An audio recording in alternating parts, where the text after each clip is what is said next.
Mencionar la marcha federal por la universidad, es también por la ciencia y también por la salud pública. Gonzalo Sanz Servino está en línea de ATE CONICET de Ciudad Autónoma de Buenos Aires. ¿Cómo estás, Gonzalo? Muy buenas tardes. Alicia y Miguel te saludan. Hola, ¿qué tal? ¿Cómo les va? Por acá muy bien.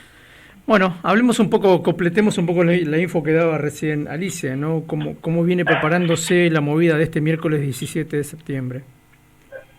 Bueno, bien, como decían, este miércoles se trata el veto de Javier Milei a la ley de financiamiento universitario, pero también se está tratando el veto de la ley de emergencia pediátrica y la ley de emergencia del Sistema Nacional de Ciencia, Tecnología e Innovación, que se va a tratar por primera vez en la Cámara de Diputados. Todavía no ha llegado a una instancia de veto, sino que estamos en la instancia de aprobación, pero bueno, han coincidido en la misma jornada, han sido incluidas en el orden del día lo que va a ser la sesión de diputados, así que bueno, a una marcha que ya íbamos a ir porque hemos acompañado cada una de las marchas universitarias y también las marchas del sector salud y el Hospital Garrahan, porque el CONICET y el sistema, los organismos científicos tenemos un nivel de interacción muy intenso con estos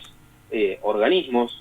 Muchos de los que trabajan en CONICET, investigan en CONICET, son parte de las universidades nacionales, sus laboratorios están ahí. Lo mismo sucede con los hospitales públicos, hay muchos investigadores de CONICET en los hospitales públicos, pero bueno, en esta vuelta nos movilizamos también por una ley que para nosotros es muy importante, que es esta ley de emergencia del Sistema Nacional de Ciencia, Tecnología e Innovación. Gonzalo, ¿y cómo vienen siguiendo también hoy en la conferencia de prensa que hubo acá en Posadas, convocando a esta marcha, se planteó que hay como un contexto diferente, que también el desgaste de la gestión de Milei, el pronunciamiento de las urnas en Buenos Aires generó como un clima diferente? ¿Eso lo están viendo ustedes también? Bueno, sí, efectivamente lo que se empieza a ver es un cambio fuerte en el humor social, digamos, que se expresó muy claramente en las elecciones en Provincia de Buenos Aires. Hubo una abrumadora mayoría que no acompañó el gobierno nacional y que en ese voto estaba rechazando, entre muchas otras cuestiones, el brutal proceso de ajuste al que está sometiendo a los organismos estatales, que obviamente repercuten en la vida del conjunto de la población. También hubo un cambio en el Congreso, porque recordemos que este mismo Congreso, con la misma composición, que votó a favor la ley Bases, vino votando leyes que son reclamadas desde los sectores trabajadores, como esta ley de financiamiento universitario y la ley de Garrahan. Pero bueno, sabemos que así como el Congreso cambió, sin cambiar su composición, cambió la orientación de sus votos, puede volver a cambiar. Por eso es tan importante que este miércoles acompañemos con una movilización que tiene que ser masiva. Tenemos que expresar esta bronca que se expresó en las urnas, tiene que expresarse en la calle y tenemos que dar una respuesta contundente a un gobierno que sigue insistiendo, y probablemente hoy lo haga cuando presente el proyecto de presupuesto, sigue insistiendo en destruir la universidad pública, en destruir el sistema de salud público y destruir los organismos científicos. Entonces, este miércoles es importantísimo que en todo el país nos movilicemos masivamente para rechazar esta política. Sí, te anticipaste de algún modo la pregunta que iba a hacerte, ¿no? Pero bueno, la completo, porque esta mañana nos enterábamos del envío de fondos discrecionales a 4 provincias puntualmente, incluida la nuestra, que ya tiene antecedentes en materia de voto de nuestros diputados en el Parlamento Nacional. Ese es un riesgo que se corre, digamos. Absolutamente. Bueno, cuando me escribieron hoy para decirme que me entrevistaban, pensé exactamente en la misma entrevista.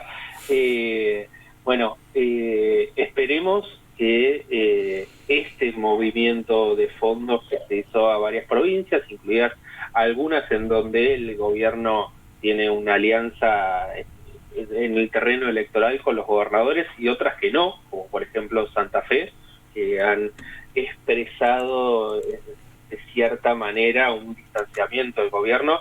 Esperemos que estos gobernadores y sus representantes en las cámaras legislativas no nos vendan a los trabajadores una vez más por los 2 pesos que les haya tirado Milei. Esperamos que estas leyes que van a estar en discusión el miércoles se voten realmente por su contenido y atendiendo a qué es lo que ha expresado la población sobre esto, atendiendo a lo que ha sucedido con las elecciones y no a acuerdos espurios con el gobierno nacional. Esperemos que no se aten al barco de Milei que se está hundiendo y por una vez los representantes de las cámaras legislativas miren a aquellos a los que después nos vienen a pedir el voto.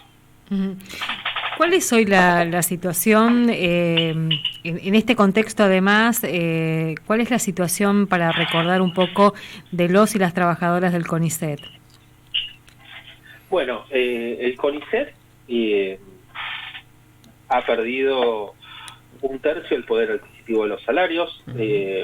No hubo un solo mes en donde las paritarias le ganaran a la inflación. Hemos perdido sistemáticamente todos los meses, y la última paritaria que ha firmado UPCN, que es el gremio mayoritario que ha rechazado ATE, nos da un horizonte de aquí a diciembre de aumentos de 1%, 1,2%, que van a estar por debajo de la inflación que viene midiendo el INDEC.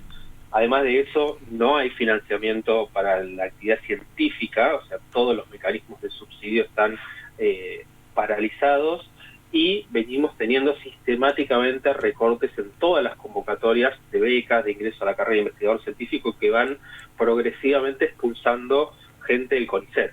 El resultado de todo esto, sea por los despidos, sea por los recortes que generan este fenómeno de la expulsión directa de trabajadores, o por las propias renuncias de los trabajadores y trabajadoras de CONICET que están yendo del organismo porque no se bancan más seguir en estas condiciones, el CONICET perdió en los últimos 2 años 1.700 trabajadores.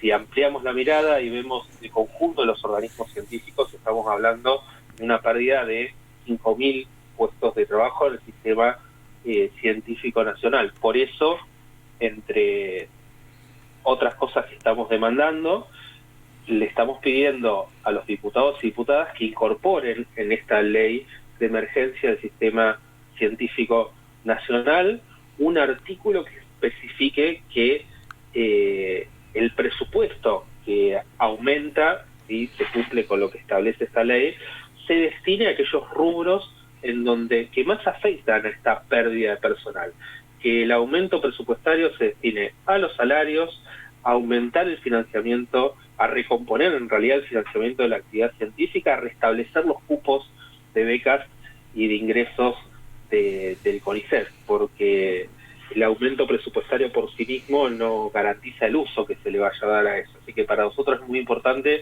que los diputados atiendan a este pedido que estamos haciendo e incorporen un artículo en esta ley sobre el destino que se le va a dar a estos fondos. Estaba pensando, Gonzalo, en charlas que hemos tenido aquí con gente del Garham y otros, y en casi todos los casos sigue teniendo el Ejecutivo herramientas a mano para dilatar, para escamotear finalmente el envío de los fondos. Aunque la ley esté, no la promulgan, no la reglamentan, patean para adelante y así continúan ganando tiempo. Digamos, es un riesgo que también se corre. Absolutamente. Nosotros tenemos muy claro que una ley no garantiza nada, que tenemos que mantener la movilización para exigir que estas leyes se cumplan. De hecho, sin ir más lejos, esta ley de emergencia no está pidiendo algo extraordinario, una partida que salga de algún lado mágico. Lo que está diciendo es que el Poder Ejecutivo cumpla con las leyes que ya están vigentes, que no han sido derogadas y que el gobierno debería cumplir sobre el financiamiento de la actividad científica. Hay una ley de financiamiento del sistema científico que establece que tiene que haber todos los años un aumento progresivo como porcentaje del Producto Bruto Interno del presupuesto para el Sistema Nacional de Ciencia, Tecnología e Innovación. Hace 2 años que esa ley no se cumple. O sea, ya tenemos una ley sobre el financiamiento de ciencia y tecnología que no se cumple. Por eso, la lucha en el terreno legislativo, así como la lucha del terreno judicial, es un campo más de lucha, pero no nos garantiza nada. Si esta ley se aprueba en la Cámara de Diputados, nada nos garantiza que se va a cumplir. Lo único que nos va a garantizar la ampliación del presupuesto, el aumento de los salarios, es la lucha de todos los trabajadores y trabajadoras de CONICET y de todos los organismos científicos en la calle. Tal cual. Bien, entonces nos vemos el miércoles.